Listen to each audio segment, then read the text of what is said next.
तो आप डॉक्टर रिंकी जी जो हैं इंडिया का लीडिंग लाइफ ट्रांसफॉर्मर एक्सपर्ट है और साइको न्यूरोबिक्स में इन्होंने पीएचडी की है। तो अभी आपको जो है जो भी सवाल आपके होंगे हीलिंग से रिलेटेड उसके सारे जवाब आपको आज मिलने वाले हैं। आइए आगे बढ़ते हैं। अभी हमारे साथ राजू जी ने ओम शांति लिख के भेजा है, श्रुति कामले ने भी याद किया है, लावण्य जी भी हमारे साथ जुड़ गई हैं ओम शांति करके। बहुत बहुत स्वागत है आप सभी का और मैं चाहूँगा कि हमारे सभी जो श्रोता बंधु जुड़ने वाले हैं, मैं चाहूँगा कि आप ज़रूर सवाल पूछिएगा। ठीक से सवाल पूछने का तरीका आना चाहिए आपको, ठीक से जवाब प्राप्त करेंगे। मानसी जी पुणे से जुड़ गई हैं। हमारे शरीर पर हमारे इमोशन का कैसे इफ़ेक्ट होता है, ये हमारा बहुत ही सुंदर टॉपिक है आज का, क्योंकि जैसे आप जो आपकी भावनाएँ हैं, उसके अनुसार आपका शरीर जो है वैसे ही रिएक्ट करता है। तो उसका असर पूरी तरह से हमारा बॉडी पे दिखता है। बॉडी, भावनाएँ और फिर आपके विचार, इन तीनों का जो है कनेक्शन है। तो इन चीज़ों को समझेंगे। इसके साथ में जो साइकिल में और भी चीज़ें आएगी, वो कैसे रैप करके राउंड द साइकिल बन जाता है, उसको समझने की कोशिश करेंगे आज के इस प्रोग्राम में।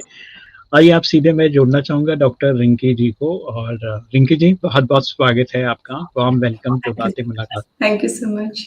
Thank you. जी, जी। बताइए अपने बारे में, आप वर्तमान में आप क्या क्या क्या करते हैं, कहाँ रहते हैं? आप सभी को मेरा नमस्कार and thank you so much, आपने मुझे यहाँ पे इनवाइट किया, उसके लिए आपका बहुत-बहुत शुक्रिया। मैं डॉक्टर रिंकी। मैं थोड़ा-सा चीज़ों को स्टार्ट करने से पहले अपनी जर्नी के बारे में, अपने आप के बारे में थोड़ा-सा बताना चाहूँगी। जी, अ, बिल्कुल। मैं जो है गुड़गाँव से हूँ और मैंने अपनी पीएचडी को कंप्लीट किया है इमोशन बैलेंस के अंदर एंड मैं जो है 25 से भी ज़्यादा हीलिंग मॉडलिटीज़ मैंने सीखी है, क्योंकि सबसे पहले मैंने खुद को हील किया इन सब मॉडलिटी के थ्रू। तो मैं थोड़ा-सा अपना शेयर करना चाहूँगी अपनी जर्नी को आप सभी के साथ। अगर आप जी, परमिशन देते हैं भाई जी तो शेयर कर बिल्कुल, सकते हैं? बिल्कुल। शेयर यस, करें। थैंक हाँ। You so much, thank you so much. Actually जब मैं 22 साल की थी, सीए फाइनल का मेरा लास्ट ग्रुप बचा हुआ था, जहाँ पे मैं अपनी प्रिपरेशन कर रही थी, तो उस समय पे मेरी बॉडी में पेन होना शुरू हो गया था। और कई बार ऐसा होता है हम लोग हमारी बॉडी इंट्यूशन देती है, लेकिन हम उस चीज़ को समझ नहीं पाते हैं कि बॉडी हुँ, क्या हुँ, हुँ। इंट्यूशन दे रही है। उन पेन को हम अवॉइड करना शुरू कर देते हैं। सेम ऐसे ही मेरे साथ हुआ। ऐसा मतलब कभी ऐसा लगता था शायद कोई मैंने कुछ गलत खा लिया है या कुछ ऐसा हो गया, इस वज़ह से पेन हो रहा है। लेकिन वो पेन पर्टिकुलर एक फिंगर में, कभी नेक में, कभी लेग में, लाइक इस तरीके से होता था। बट मैं हुँ, इग्नोर हुँ। करती गई और वही रहता है बच्चों का कि स्टडी पे पूरा फ़ोकस करना है, बाकी ध्यान कहीं नहीं करना है। तो वही चीज़ शरीर को भी इग्नोर इग्नोर करती चली गई मैं। और स्ट्रेस तो रहता ही है ऑब्वियसली आज के समय पे जब आप प्रिपरेशन करते हो, स्टडी करते हो, तो एक स्ट्रेस लेवल तो रहता ही है। तो वो स्ट्रेस जी। भी था कहीं न कहीं और उस स्ट्रेस के कारण भी वो पेन धीरे-धीरे बढ़ता चला गया एंड जब लगभग 1 साल मैंने निकाल दिया। हम लोगों को ये गलती करनी नहीं चाहिए जो मैंने की। लगभग 1 साल निकालने के बाद जब मैंने अपना चेकअप कराया, तो उस चेकअप में जो है रूमेटॉइड आर्थराइटिस निकला और उसमें इन्फ्लेमेशन बहुत बढ़ गया था बॉडी के अंदर। जब वो चेकअप कराया उस समय पे ईएसआर बहुत बढ़ा हुआ था। देन एक डॉक्टर की भी साउंड होती है, जैसे ही आप चेकअप कराते हो, सारी चीज़ें दिखाते हो, तो एक साउंड जो कानों में आती है, अब तो रिंकी तुम्हें ऐसे ही रहना पड़ेगा, तुम ठीक नहीं हो सकती हो, तुम्हें दवाइयों के सहारे ही चलना पड़ेगा। लाइक इस तरीके की साउंड जब मेरे कानों में आई, तो और ज़्यादा मैं स्ट्रेस में आ गई कि अब क्या होगा? मेरे करियर का क्या होगा? मैं क्या करूँगी? और हमें खुद नहीं पता होता कि ये जो स्ट्रेस है, ये जो चिंताएँ हैं, ये आपको हीलिंग की तरफ नहीं ले जाके आपकी बॉडी को और ज़्यादा नुकसान पहुँचा रही है। और वो चीज़ें बिल पता नहीं थी, अवेयर नहीं थी मैं उस चीज़ से बिल्कुल भी। और अवेयर ना होने के कारण ना स्ट्रेस पे स्ट्रेस लिए जा रही थी, तो एंग्ज़ायटी भी हो रही थी बहुत ज़्यादा। और ये सब चीज़ें होने के कारण धीरे-धीरे, धीरे-धीरे ऐसा हुआ मैं पूरा बेड पे आ गई। दवाइयाँ ले भी रही थी, लेकिन दवाइयाँ इफ़ेक्ट नहीं कर रही थी मेरी बॉडी के अंदर। और एक हुँ, समय तो हुँ। ऐसा था जून का महीने में भी मतलब एसी तो दूर है, मैं पंखे की हवा भी मेरी बॉडी में दर्द कर रही थी, इतना पेन था। मैं खुद नहा नहीं सकती थी, खुद कुछ भी अपना काम नहीं कर पा रही थी। और स्ट्रेस और कब बढ़ जाता है जब आपके साथ वाले और आगे जा रहे हैं। सब जो मेरे फ्रेंड सर्कल में थे, सबका सीए क्लियर हो रहा है, वो अपने करियर को शुरुआत कर रहे हैं और मेरा वहीं पे स्टक हो गई है सारी चीज़ें। तो इस जी, तरीके जी। से जब स्ट्रेस और वो सब चीज़ें थी, तो मेरे माइंड में एक थॉट आता था कि यार ऐसे जीना भी क्या जीना है रिंकी, ये तो बेकार है। लेकिन वैसे भी मैं बचपन से स्पिरिचुअल रही हूँ, तो एक साउंड मेरे कान में आती थी कि हम जब जानबूझ के इस शरीर को खत्म करते हैं, तो हज़ार गुनाएँ हमें बहुत ज़्यादा दुःख होता है, ये दुःख तो कुछ भी नहीं है उसके सामने। और इसी साउंड ने मुझे जो है एक स्ट्रॉन्गनेस दी कि नहीं, ऐसे नहीं मरना है मुझे, मुझे कुछ करके जाना है, कुछ तो मैं करूँगी। और इसी तरीके को लेके मैं अपने ऊपर धीरे-धीरे, धीरे-धीरे काम करना शुरू किया। बहुत सारी माइंड ट्रेनिंग ली, न्यूट्रिशंस का सीखा। देन उस समय पे मुझे एक मेंटर मिले जिन्होंने मुझे बताया कि रिंकी, जब तक आप अपने इमोशंस को हील नहीं करेंगे ना, तब तक ये चीज़ें ऐसे ही चलती रहेगी, आप क्यूरिंग की तरफ कभी नहीं जाएँगे। और मैंने उनकी गाइडेंस के अंदर अपने ऊपर वर्क करना शुरू किया, अपने इमोशंस के ऊपर काम करना शुरू किया और जैसे-जैसे मैं अपने इमोशंस के ऊपर काम करती चली गई और दवाइयाँ भी असर करने लग गई और स्लोली-स्लोली मैंने अपने ऊपर इतना वर्क किया कि अभी मैं 5 साल से कोई दवाइयाँ नहीं खा रही हूँ, किसी भी टाइप की कोई स्टेरॉइड नहीं खा रही हूँ और अपनी डाइट का ही ध्यान रखते हुए मैं बहुत अच्छे से चल रही हूँ। कोई बॉडी में इस तरीके का पेन नहीं होता, आराम से मैं उस चीज़ को अपने आप को चला रही हूँ। और मुझे कॉन्सेप्ट इतना अच्छा लगा था कि मैंने इस पे रिसर्च की, 150 से ज़्यादा महिलाओं के ऊपर मेरी रिसर्च रही थी, जहाँ पे मुझे पता चला शरीर में कोई बोल रहा है थायराइड है, कोई बोल रहा है शुगर है, कोई बोल रहा है बीपी हाई रहता है, लेकिन अगर उनकी बैक एंड में जाओ ना कोई ऐसा स्ट्रेस, ऐसी चिंताएँ, ऐसे इमोशंस उनके साथ घटित हुए हैं, ऐसे इवेंट उनके साथ रहे हुए हैं, जिनके कारण उनकी बॉडी के अंदर ये चैलेंज आ रहा है।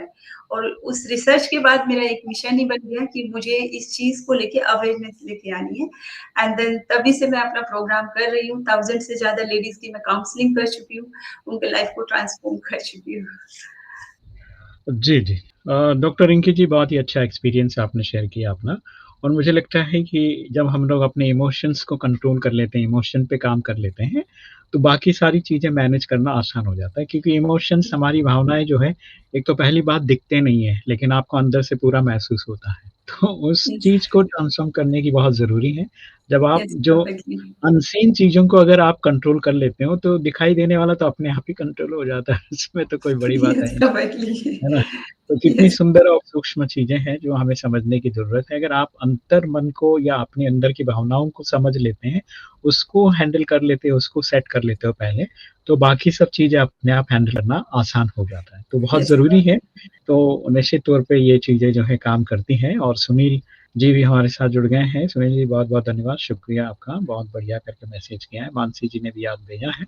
और मैं चाहूँगा कि आपके मानस पटल पर लावण्य जी वगैरह सभी जो जुड़े हैं, कोई सवाल हो आपके मानस पटल पर तो ज़रूर हमें पूछ सकते हैं। तो आइए अभी हम लोग जैसे हमारा विषय ही है आज इफ़ेक्ट ऑफ इमोशन का इफ़ेक्ट कैसे हमारे शरीर पर बॉडी के आता है। ऊपर। तो वो हम लोग समझने की कोशिश करेंगे। तो कुछ एग्ज़ाम्पल देके हमें बताइए कि ये टॉपिक कैसे काम करता है, ये विषय जो है, यस। किस तरह से हमें आप इससे थोड़ा-सा अवगत कराएँ? जी, yes perfectly, thank you so much. Actually होता क्या है, इमोशंस को सबसे पहली बात तो कंट्रोल किया नहीं जा सकता है। ठीक है? बिल्कुल। इमोशंस के ऊपर मास्टरी की जाती है, उसको हम कंट्रोल नहीं कर सकते, कंट्रोल करना पॉसिबल होता ही नहीं है। जी, जी। इमोशंस के ऊपर हम हमेशा मास्टरी करते हैं और ये कोई एक दिन की जर्नी नहीं होती है कि आप या कोई ऐसी जादू की छड़ी नहीं होती है कि आपके ऊपर घुमा दिया है और आप अपने इमोशंस के ऊपर मास्टरी कर लेंगे। इमोशंस के ऊपर मास्टरी करने के लिए बहुत इम्पोर्टेंट है आपको अपने ऊपर वर्क करना और उन चीज़ों को समझना क्योंकि according to quantum physics we all are energy और हम सब एक एनर्जी होते हुए एक सर्टेन फ्रीक्वेंसी के ऊपर वाइब्रेट कर रहे हैं और जैसे ही हम लो इमोशंस के अंदर जाते हैं लाइक एंगर है, फ्रस्ट्रेशन है, फियर है, स्ट्रेस है, ग्रिफ है, शेम है, ये सारे इमोशंस हमारी फ्रीक्वेंसी को लो करती हैं और जैसे ही हमारी फ्रीक्वेंसी लो होती है तो जो हमारे एनर्जी सेंटर्स हैं वो डिस्टर्ब होना शुरू हो जाते हैं। कभी भी एक बार के गुस्से से मैं ये नहीं बोलती कि आपका एनर्जी सेंटर बिल्कुल डिस्टर्ब हो गया। अगर वो स्ट्रेस लेना, वो नेगेटिव थॉट्स करना या एंगर करना या फ्रस्ट्रेशन में आना आपकी हैबिट हो गई है, आपके संस्कारों के अंदर आ गया है या अंदर ही अंदर घुटना। मेरे साथ सबसे बड़ी प्रॉब्लम क्या थी कि चेहरे से नहीं दिखाऊँगी कि मुझे गुस्सा नहीं आता और मैं मतलब लोग बोलते हैं हाँ, इसको गुस्सा नहीं आता है। लेकिन उस गुस्से को अंदर ही अंदर पीना, ये बहुत खतरनाक होता है। कई बार हम अपने इमोशंस को एक्सप्रेस नहीं कर पाते हैं, अपने अंदर ही अंदर दबाते रहते हैं। अगर इमोशंस को हम एक्सप्रेस करेंगे ही नहीं, दबाते रहेंगे तो बॉडी में कहीं न कहीं तो गाँठ बनेगी ना। अगर किसी भी टाइप का बहुत ज़्यादा एक्सट्रीम लेवल का मैं फ़ियर ले रही हूँ, तो कहीं न कहीं बॉडी में पेन बनेगा ही बनेगा। और फ़ियर और एंगर, ये 2 बड़े तो इतने बड़े हीटर होते हैं जो हमारी बॉडी को बिल्कुल डैमेज कर देते हैं, जो हमें पता भी नहीं होता है। तो यहाँ पे बहुत इम्पोर्टेंट है कि इन इमोशंस को हील करना, ठीक है? और इमोशंस को हील करने के लिए हमें अपनी इनर जर्नी करनी ही होगी। क्योंकि अगर आप देखिए एनर्जी की जो ब्लॉकेज होती है, एनर्जी की ब्लॉकेज फिजिकल लेवल पे हो सकती है, एनर्जी की ब्लॉकेज इमोशनल लेवल पे हो सकती है, एनर्जी की ब्लॉकेज आपके पास्ट लाइफ के कर्मास के अकॉर्डिंग हो सकती है, मेंटल हो सकती है।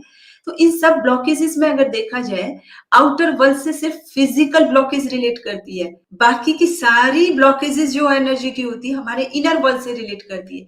और हमारा सारा फोकस कहाँ रहता है? उस आउटर वर्ल्ड के ऊपर रहता है। इसकी वजह से ऐसा नहीं हो रहा है, ये नहीं हो रहा है, मैं अपनी मुझे बाहर निकलने ही नहीं दिया, इसलिए मैं ये काम नहीं कर पाई। लाइक इस तरीके के इमोशन, सारा ध्यान हमारा आउटर वर्ल्ड के ऊपर होता है। लेकिन सच कह रही हूँ, अगर आउटर वर्ल्ड में बहुत आगे जाना है, तो हमारा इनर वर्ल्ड हील होना बहुत-बहुत इम्पोर्टेंट है। इवन हमारे इमोशंस सिर्फ हमारी शरीर को ही खराब नहीं करते हैं, इवन और भी बहुत सारी ब्लॉकेज लेके आते हैं। जस्ट लाइक हमारी बॉडी के अंदर बहुत सारे एनर्जी सेंटर है, 114 से भी ज्यादा एनर्जी सेंटर है, बट 7 मेजर एनर्जी सेंटर हमारे होते हैं। तो अगर हम किसी भी तरीके का फियर रखते हैं, अपने इमोशंस को सप्रेस करते हैं, या एक ऐसी भावना हमारे अंदर होती है बीइंग लाइक इन जेल, तो ये भावना कहीं ना कहीं मेरे मूलाधार चक्र को डिस्टर्ब करेगी करेगी। और जब हमारा मूलाधार बेस, जिसको हम बोलते हैं मूलाधार, मीन्स जो बेस है पूरे आपकी बॉडी का जो बेस है, अगर वहीं पे आपकी गड़बड़ आने लग गई, तो चैलेंज तो आएगा ही आएगा।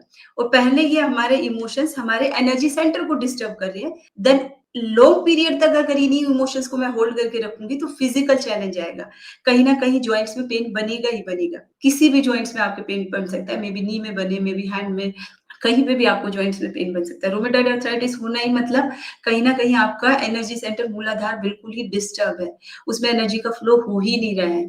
तो इस तरीके से अगर हम अपने ऊपर वर्क करते हैं, और हमारे एक एक एनर्जी सेंटर्स के साथ हमारा एक एक इमोशंस जुड़ा हुआ है जो कि उनको हील करता है, अगर उनके अगेंस्ट हम इमोशंस के अंदर रहते हैं, तो डेफिनेटली डिसबैलेंस होगा ही होगा। और जब डिसबैलेंस होगा, तो उसका इफेक्ट आपकी फिजिकल बॉडी में, आपके मेटलिस्टिक वर्ल्ड में, आपके स्पिरिचुअल वर्ल्ड में आएगा ही आएगा। चलिए, बहुत अच्छी बात आपने बताया। और यहाँ पर लावण्य जी लिखती हैं, one has to accept their emotions in keeping navigating. और इमोशन कंट्रोल होता है कि ये मानसी जी ने पूछा है। I am connect with Brahma Kumaris by कुछ समय से 8 years ago. I do meditation also, but I have such a depression that I cannot close my eyes without tablets. तो उनको नींद की प्रॉब्लम है और बिना दवा के, वो टैबलेट के बिना नींद नहीं आती उनकी। तो यहाँ यस, पर क्या सोचना पड़ेगा, कैसे उनको जो है ये देखो चीज़ें लवन्या जी, आप जो है एक चीज को ध्यान मानसिक। रखिए, कंट्रोल नहीं किया जाता है हमारे इमोशंस को कभी भी। इमोशंस के ऊपर मास्टरी की जाती है। मास्टरी का मतलब आप समझ रहे हो, मेरी समझ। आपने रामायण महाभारत देखी है? देखी है आपने रामायण महाभारत? आपने देखा होगा एक तरफ पॉजिटिव एनर्जी है, एक तरफ नेगेटिव एनर्जी है, ठीक है? और आपने कई बार पूरा महाभारत का या रामायण का युद्ध करते हुए जब आपने देखा होगा, जिस टाइम नेगेटिव एनर्जी का इफेक्ट ज्यादा होता है, नेगेटिव एनर्जी से कोई बाण आ रहा होता है और इधर से पॉजिटिव एनर्जी का आ रहा है, अगर नेगेटिव एनर्जी का फोर्स ज्यादा है, तो नेगेटिव एनर्जी का बाण पॉजिटिव एनर्जी के बाण को नीचे गिरा देगा, ठीक है? अगर पॉजिटिव एनर्जी का फोर्स ज्यादा होता है, तो वो नेगेटिव एनर्जी के बाण को क्रॉस करके नीचे गिरा देगा। और अगर बहुत ज्यादा एक्सट्रीम अगर आपका पॉजिटिव होता है, तो वो सीधा जाके नेगेटिविटी को बिल्कुल खत्म कर देता है। तो सेम ऐसे ही, अगर आपकी बुद्धि रूपी तर्कस में वो सब पॉइंट्स होंगे ही नहीं, वो बाण, वो तीर कमान कुछ होगा ही नहीं है आपके पास, तो इमोशंस पे मास्टरी होना मुश्किल है। तो उसी के लिए आपको अपने समझ को डेवलप करना है, अपने विवेक को जागृत करना है, ठीक है?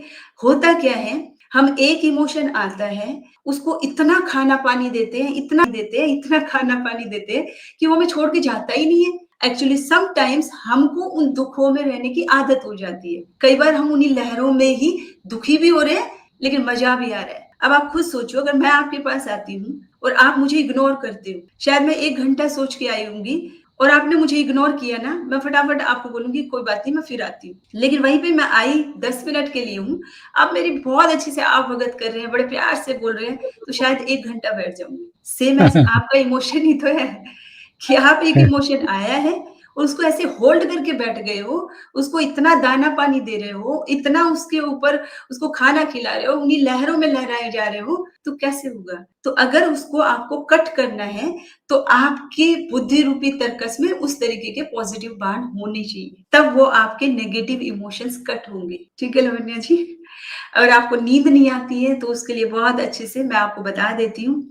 आपको हमिंग साउंड करना चाहिए, जितना ज़्यादा आप हमिंग साउंड करेंगे देखो जब एक्सट्रीम लेवल का हमारा स्ट्रेस हो जाता है ना, तो जो मेलाटोनिन हार्मोन्स हमारे अंदर से रिलीज़ होना चाहिए ना, वो रिलीज़ नहीं होता है और जब वो रिलीज़ नहीं होता है ना, तो नींद हमें आती नहीं है और फिर आपको जो है दवाइयाँ दी जाती है जिनमें आर्टिफ़िशियली मेलाटोनिन हार्मोन्स को इंसर्ट किया जाता है ताकि आपको नींद आ जाए।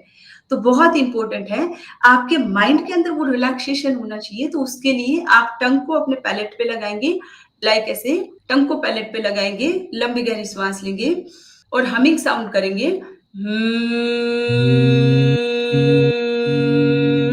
ध्यान मुद्रा बनाएँगे, ठीक है?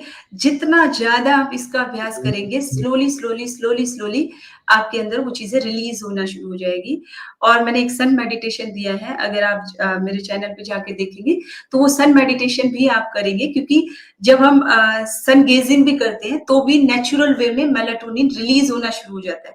लेकिन ऐसा नहीं है आपने 1 दिन किया और आप सोचेंगे कि हो जाएगा। ये एक नेचुरल प्रोसेस होता है, कम से कम आप 1 महीना अपने ऊपर वर्क करेंगे तो डेफ़िनेटली आप बहुत अच्छे से रिलैक्स वाली नींद ले पाएँगे। ओके? Thank you. चलिए, मानसी जी आपको अपना जवाब मिल गया होगा, तो एक बार फिर से आप मैसेज करिए हमें कि आपने समझ लिया है इन चीज़ों को। आप अपने जो जीभ को है ऊपर जो है रखना है और फिर श्वास लेते हुए हमिंग साउंड करते हुए आपको साँस छोड़ना है। तो ये एक्सरसाइज़ आप करिए, इसके साथ में आप धूप में बैठिए थोड़ा टाइम के लिए, रोज़ बैठिए, है ना? और फिर मेडिटेशन तो करते ही हैं आप। तो धीरे-धीरे ये चीज़ें जो है ना आपको समझ में आ जाती हैं, फिर आप प्रैक्टिस करो पूरे 100% विश्वास के साथ, तो चीज़ें काम करने शुरू कर देंगी। कहीं न कहीं आपकी भावनाएँ होगा कि नहीं होगा या जो है फिर टू बी और टू नॉट टू बी है, तो बीमारी रहती है, फिर जाती नहीं है। तो जैसे कि बहुत ही अच्छा एग्ज़ाम्पल देके रिंकी जी ने बताया आपको कि किसी चीज़ को हम लोग ज़्यादा अगर उसके बारे में सोचते हैं, उसको टाइम देते हैं, तो फिर वो आपके पास रह जाती है। तो इसीलिए उन चीज़ों को जो है मैनेज करना इन द सेंस आप अपने कार्य में बिज़ी रहे, आपका लक्ष्य क्या है, आपका जीवन का ध्येय क्या है, आपको कहाँ पहुँचना है, इसके बारे में ज़्यादा फ़ोकस करेंगे, तो उसके लिए आप प्रयासरत बनेंगे। ठीक है ना? तो थोड़ा-सा हर व्यक्ति का इमोशन अलग है अपना, है ना? हो सकता है कि आप किसी और चीज़ के बारे में सोच रहे हैं, मैं किसी और के बारे में सोच रहा हूँ। तो वो चीज़ें अलग-अलग हो सकती हैं, लेकिन हर एक व्यक्ति को इंडिविजुअली उस पे काम करने की ज़रूरत है, ठीक है? तो आइए आगे बढ़ते हैं और मैं कुछ एग्ज़ाम्पल्स मैं चाहूँगा कि आपसे रिंकी जी अगर आप सुनाएँगे, तो हमें ज़्यादा अच्छा रहेगा। कोई आपने हज़ारों पेशेंट्स को ट्रीट किया है, कुछ-कुछ यूनिक एक्सपीरियंसेस वाले पेशेंट होंगे, उनके अनुभव आप शेयर करेंगे तो ज़्यादा अच्छा क्लियर हो जाएगा और जी। Thank you so much. जो अभी नींद का ही पूछ रहे थे, मेरी एक जी। स्टूडेंट है और बहुत अच्छे से उन्होंने एटलीस्ट 15 टू 20 डेज़ तक ही उसने अपना सन गेज़िंग रेगुलर बेसिस पे किया, हमिंग साउंड रेगुलर बेसिस पे किया और हमिंग हुँ, साउंड करने का पता बहुत अच्छा तरीका होता है। जैसे अभी भाई साहब गीत सुना रहे थे, अगर इन गीतों को ही हम साउंड के अंदर करना शुरू कर दें, हमिंग साउंड के अंदर, लाइक जो भी गीत आपको पसंद हो। मैं एक आपको प्रैक्टिस बताती हूँ, इस तरीके से आप कर सकते हो।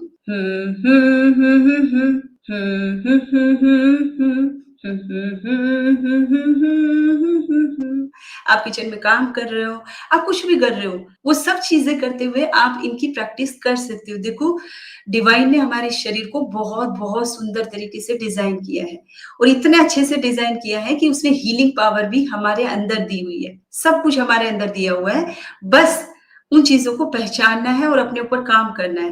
मेरी एक स्टूडेंट है, 15 से 20 दिन के अंदर ये सब प्रैक्टिस करते हुए इतना डीप स्लीप ले रही थी, उसने ये बोलना शुरू कर दिया था, 15 सालों से उसको नींद नहीं आ रही थी। 15 साल हो गए थे, पूरी-पूरी रात वो जगती थी, जी, पूरी-पूरी रात जगती थी और सबसे इम्पोर्टेंट होता है आपकी सरेंडरनेस। अगर आप ऑब्जर्विंग मोड में बैठे होते हो कि हाँ, इनसे भी कुछ होगा, ऐसे भी कुछ हो सकता है, मुझे नहीं लगता होगा। तो सच कह रही हूँ, कोई भी मॉडलिटी कहते हैं ना कि ब्रह्मा भी आ जाएगा तो भी आपके ऊपर कोई इफ़ेक्ट नहीं होने वाला है।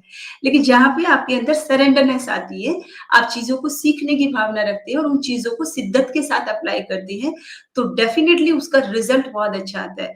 जहाँ 15 साल वाली नींद जिसको आती नहीं थी और उसको इतनी गहरी नींद आ रही है कि वो दिन में भी बहुत आराम से सो रही थी और बोल रही थी कि मैम अब बहुत ज़्यादा नींद आ रही है। तो वो रिलैक्स हो गया ना माइंड, जैसे-जैसे जी, हार्मोन्स जी, उनके जी। अंदर रिलीज़ होना शुरू हुआ, तो 15 सालों की जो दिक्कत थी वो उसकी ठीक हो गई। तो डेफ़िनिटली वर्क करेंगे, चीज़ों को अप्लाई करेंगे, तो बहुत अच्छे से चेंज आएगा, बहुत अच्छे से चेंज आएगा। खाली नींद का ही नहीं, बहुत अच्छे से मैंने अपनी हीलिंग में 4-5 साल लगा दिए थे, क्योंकि मुझे पता नहीं था कैसे मुझे हील करना है, क्या चीज़ें करनी है, क्या नहीं करनी है, मुझे कुछ नहीं पता था। अलग-अलग तरीके से मैं सीखती रही थी, बहुत सारा मैंने सीखा।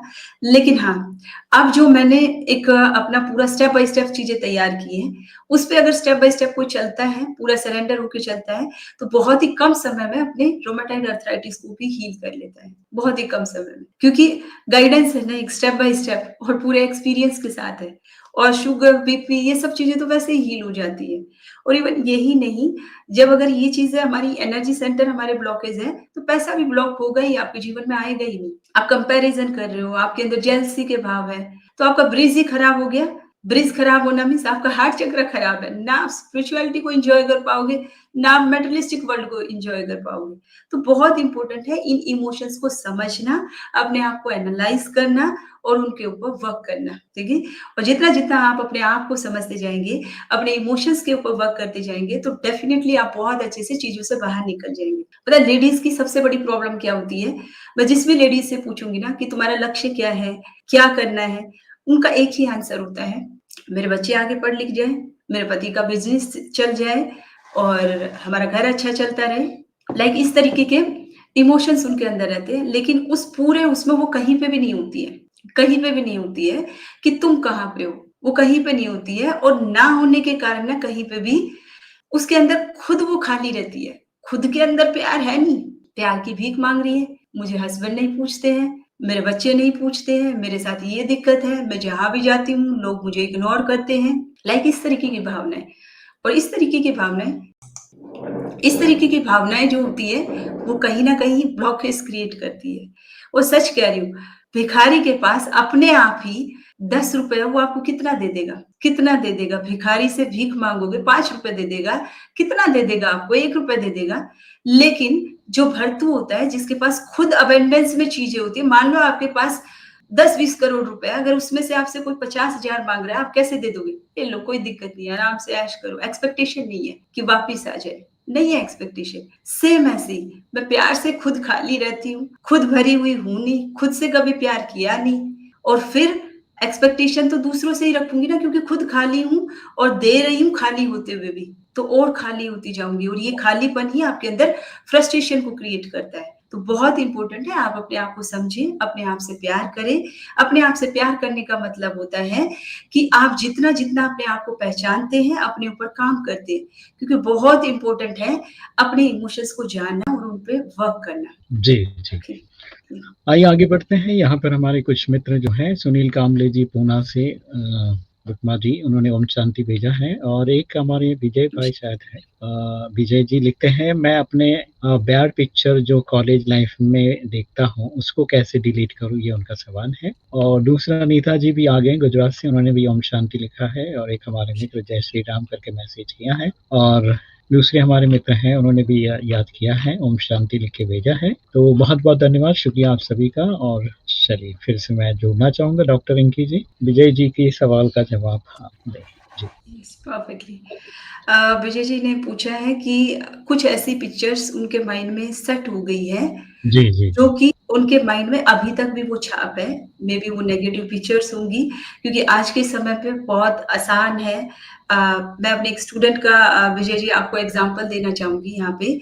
एक स्टूडेंट था जो नीट की प्रिपरेशन कर रहा था, मेरा एक स्टूडेंट और नीट की प्रिपरेशन करते हुए रात को प्रिपरेशन करता था, लेकिन बाय मिस्टेकली वो किसी एक ऐसी ऐप से जुड़ गया था, जिसमें अभी तो मुझे उस ऐप का भी नाम याद नहीं है, जिसमें वो अलग-अलग लड़कियों से बात करना उसने शुरू कर दिया और चाहता था कि मुझे पढ़ाई करनी है, स्टडी करनी है, लेकिन ये चाहते हुए भी वो चीज़ें उसको बार-बार खींचती थी। उसने अनइंस्टॉल भी कर दिया, रात को फिर से इंस्टॉल हो जाता था और घंटों-घंटों उसका टाइम इन्हीं चीज़ों में वेस्ट होता रहता था कि मैं करूँ तो क्या करूँ? चाह के भी चीज़ों को वो डिलीट नहीं कर पा रहा। एंड देन उसने मुझसे काउंसलिंग के सेशंस लिए और काउंसलिंग के सेशंस के थ्रू जैसे-जैसे देखो इसमें बहुत इम्पोर्टेंट है, जहाँ पे इस तरीके की चीज़ें आती हैं, वहाँ पे पेन और प्लेज़र थेरेपी बहुत अच्छी काम करती है, कि जब आप अपने आप को एक एक्सट्रीम लेवल के पेन तक लेके जाएँगे, अगर मैं इसी तरीके से ऐसे ही ये वीडियोज़ देखता रहूँगा या इन्हीं सब चीज़ों की पिक्चर्स मेरे माइंड में चलती रहेगी, तो कब तक? आज से 5 साल बाद मैं कहाँ होऊँगा, लोग मेरी क्या इज़्ज़त करेंगे और मुझे क्या मान-सम्मान चीज़ें मिलने वाली हैं। लेकिन अगर मैं अभी अपने टारगेट के ऊपर फ़ोकस करता हूँ और टारगेट के ऊपर फ़ोकस करके आज से 5 साल बाद मैं अपने आप को क्या देख रहा हूँ, क्या मान-सम्मान मुझे मिल रहा है, कैसे मैंने अपने टारगेट को हील किया है। तो इस तरीके से मैं जब कंसल्टेंसी करती हूँ, तो उस समय पे काउंसलिंग के थ्रू उनको एक्सट्रीम पेन और एक्सट्रीम प्लेज़र की तरफ लेके जाती हूँ, ताकि वो समझ पाएँ, उनके माइंड की प्रोग्रामिंग हो पाए और जब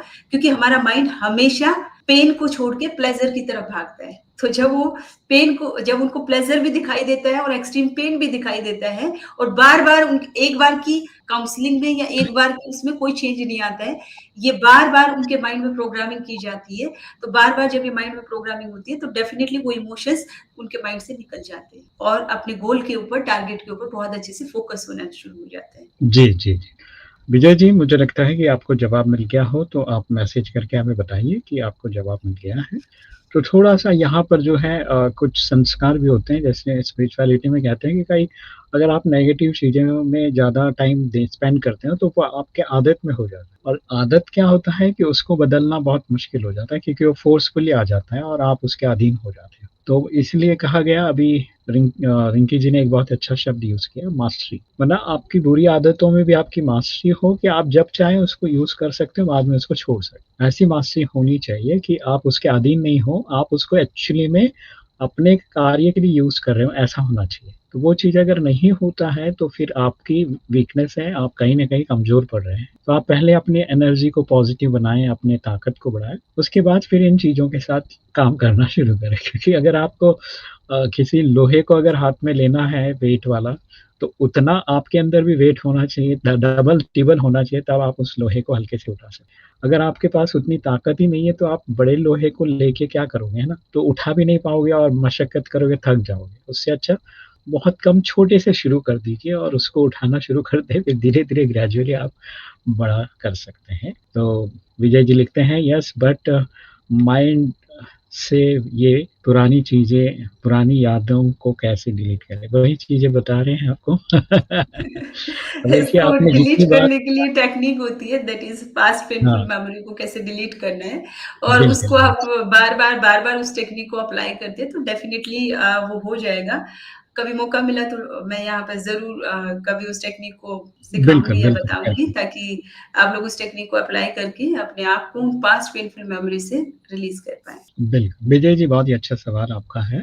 पुरानी मेमोरीज़ को डिलीट करने के लिए नए मेमोरीज़ को आपको बढ़ाना होगा, अच्छा सोचना होगा और वो अगर पुरानी अभी आपको लग रहे हैं क्योंकि वो पहले नई थी, उसके साथ आप जुड़े थे, वो अब पुरानी हो गई, आपकी आदत में आ गई। ऐसे ही अब उसके रिप्लेसमेंट में आपको नए विचार लाने होंगे और उसके ऊपर काम करेंगे। तो ये भी जब अच्छे विचारों के साथ आपको जिन चीज़ों से जुड़ना है, अफ़र्मेशन अच्छे देंगे, आप अपने लक्ष्य के साथ जोड़ के उन नए विचारों को लाएँगे, फिर उसकी प्रैक्टिस करेंगे तो वो चीज़ें आपकी आदत में आ जाएगी और बड़ा एकदम ट्रांसफ़ॉर्मेशन वाली जो बात है, मास्टरी वाली बात है, वो आप फ़ील करें।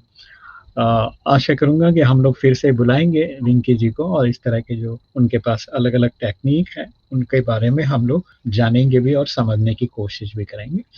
मानसी जी यहाँ पर लिख रही हैं, how to feel happy every time because our happiness related with person and things.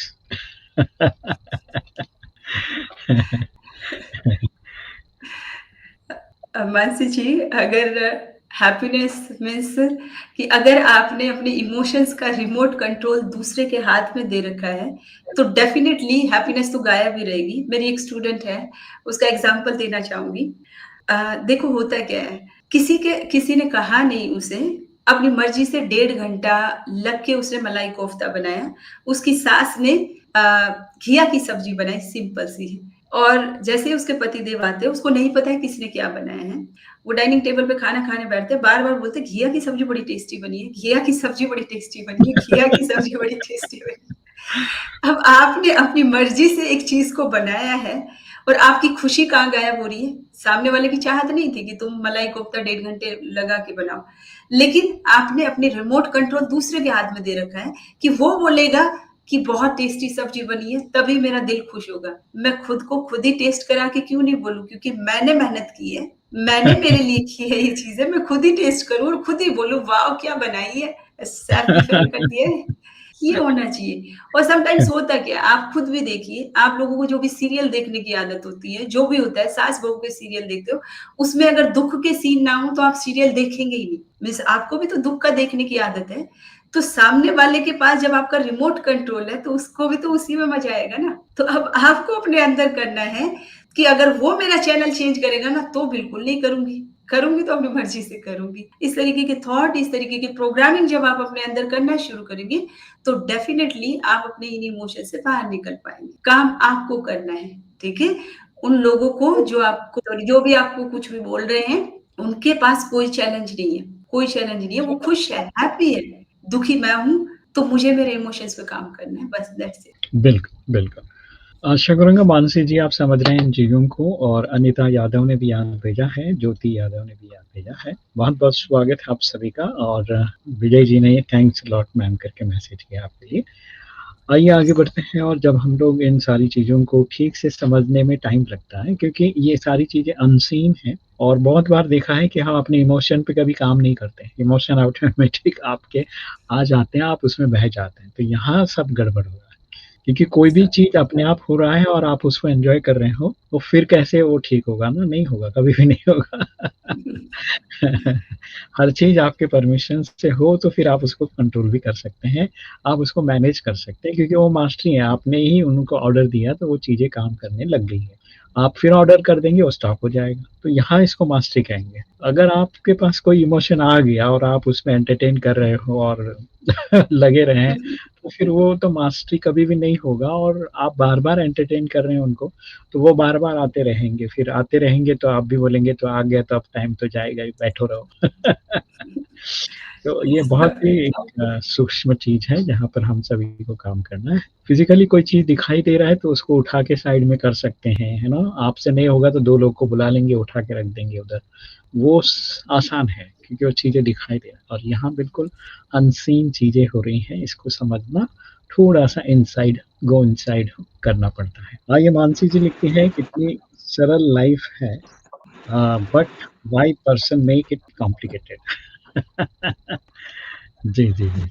चलिए अपने मन से दूसरों का पर्सन क्या कॉम्प्लिकेटेड बना रहे हैं उनका छोड़ो, हमें अपना ध्यान देना है, क्या मैं कॉम्प्लिकेटेड बना रही हूँ अपनी लाइफ को? First you should think about yourself. पहले खुद के लिए मुझे सोचना है कहीं मैं कॉम्प्लिकेटेड तो नहीं बना रही। तो मैं नहीं बना रही तो अपने आप मुझसे वाइब्रेशन ऐसे ही जाएँगे, मेरे सराउंडिंग पीपल भी कॉम्प्लिकेटेड नहीं बनाएँगे। अच्छा, आप यस, जी, जी, शायद मैं म्यूट हो गया था। यस। मानसी जी ने एक और सवाल पूछा है for children how we increase emotional quotient बच्चों में कैसे भावनात्मक कैसे बनाएँ बच्चों में? ये शायद सवाल देखो बच्चों के ऊपर काम करने से पहले बच्चे एनवायरनमेंट से सीखते हैं। सबसे इम्पोर्टेंट है पहले आप लोगों को अपने ऊपर काम करने की ज़रूरत है। अगर आप अपने अंदर इमोशनली स्ट्रॉन्ग हैं, आप उन सब चीज़ों के ऊपर वर्क कर रहे हैं, तो डेफिनिटली वो संस्कार बच्चों के अंदर तो जाते ही जाते हैं। तो जी, फर्स्ट बच्चों को सिखाने से पहले हमें अपने ऊपर काम करने की ज़रूरत है। तो आप अपने ऊपर काम कीजिए, पहले अपने इमोशंस को हील कीजिए, देन उसका इफ़ेक्ट आप देखेंगे कि आपके बच्चों पे भी आएगा। और जब आप खुद ही सीख जाएँगे, तो ऑब्वियसली आप अपने बच्चों को बहुत अच्छे से गाइड कर पाएँगे। चलिए मानसी जी थैंक यू सो मच बहुत ही अच्छे सवाल पूछने के लिए और सभी जो हमारे मित्र जुड़े हुए हैं उन सभी को बहुत-बहुत शुभकामनाएँ।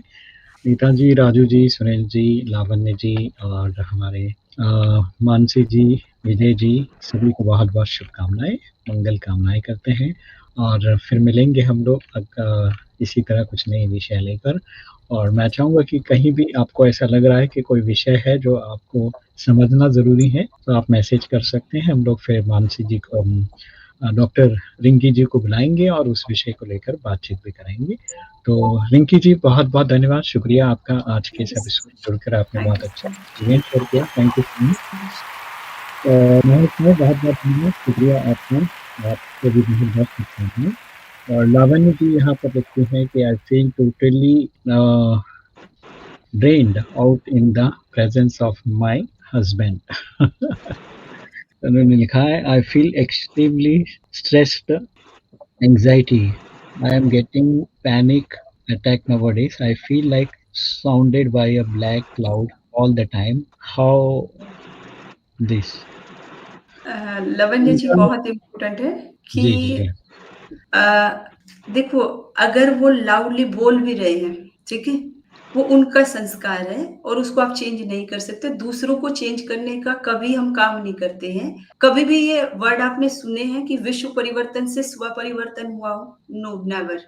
स्व परिवर्तन से विश्व परिवर्तन का गायन है। तो फर्स्ट मुझे मेरे इमोशंस के ऊपर काम करना है, ठीक है? दुखी कौन है? मैं हूँ। परेशान कौन है? मैं हूँ। उनकी साउंड से हैरान कौन है? मैं हूँ। उनको मज़ा आ रहा है अपनी उस साउंड में, वो एन्जॉय कर रहे हैं, तो उनको तो कोई दिक्कत है ही नहीं। तो उनको अपने इमोशंस पे काम करने की ज़रूरत नहीं है, ना उनको चेंज करने के ऊपर काम करने की हमको ज़रूरत है। बहुत इम्पोर्टेंट है, सबसे ज़्यादा आपको अपने ऊपर काम करने की ज़रूरत है कि उनकी बातें आपको इफ़ेक्ट ना करें। कई बार होता क्या है, मैं एक एग्ज़ाम्पल के साथ खत्म करना चाहूँगी जी, कि जी। हाँ, जैसे मान लो आप पहाड़ के नीचे खड़े हो। पहाड़ के नीचे जब हम खड़े रहते हैं, तो हर एक चीज़ें बड़ी-बड़ी दिखाई देती है। पेड़-पौधे, गाड़ियाँ सब बड़ी-बड़ी दिखाई दे रही है। और जैसे ही आप पहाड़ के ऊपर चढ़ जाते हो ना, सारी चीज़ें छोटी-छोटी दिखाई देती है। शायद पेड़ बड़े-बड़े ही हैं अभी भी, गाड़ियाँ भी बड़ी-बड़ी हैं, लोग भी बड़े-बड़े हैं, लेकिन मैं ऊपर चढ़ गई हूँ इसलिए मुझे छोटी-छोटी दिखाई दे रही है। सेम ऐसे ही जब आप अपने इमोशंस पे काम करते हो, लोग वही रहेंगे, चीज़ें वही रहेगी, सब कुछ वही रहेगा, लेकिन आपको इफ़ेक्ट नहीं करेगी चीज़ें। आप अपनी लाइफ़ में एन्जॉय करेंगे। तो you should work on yourself, ठीक है? जी, जी। चलिए लावण्य जी, काफ़ी अच्छा आपने सवाल पूछा, बहुत-बहुत धन्यवाद, शुक्रिया आपका। और मुझे लगता है कि आप अगर डिस्कम्फ़र्ट है तो आपको अपने ऊपर काम करना है, दूसरे पे काम करने की ज़रूरत नहीं। दूसरा आपको लग रहा है कि उनकी वजह से आप बहुत ज़्यादा परेशान हो रहे हो, लेकिन ऐसा नहीं है, वो अपना काम कर रहे हैं, आप अपना काम नहीं कर रहे हो, आप अपने आप को स्ट्रॉन्ग बनाना है। आप अपने स्ट्रॉन्गनेस की तरफ बढ़िए, तो चीज़ें सेट हो जाएँगी, ठीक है? जो लोग डिप्रेशन में चले जा रहे हैं, जिनको गुस्सा आ रहा है, जिनको वीकनेस फ़ील हो रहा है, जो दूसरों की सोच के परेशान हो रहे हैं, ये सारा चीज़ पे खुद को काम करना होता है। इसमें कोई आउटर चीज़ें काम नहीं करेंगी, भले वो शांत हो जाए तब भी आपको लगेगा ये शांत क्यों हो गया?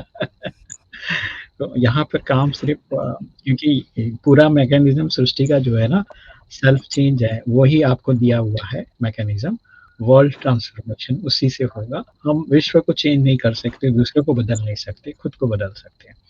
और बीके बबीता जी ने भी याद भेजा है, बबीता यादव, बहुत-बहुत धन्यवाद, शुक्रिया आपका, ओम शांति। चलिए मित्रों, आज के इस एपिसोड में बस इतना ही, मिलते हैं अगले एपिसोड में कुछ नई बातें लेकर। आप बने रहिए हमारे साथ, सलाम, नमस्ते, खमा गणिसा, जय हिंद, जय thank you Bharat, so much. ओम थैंक शांति, यू। ओम ओम शांति, शांति। ओम शांति। ओम शांति।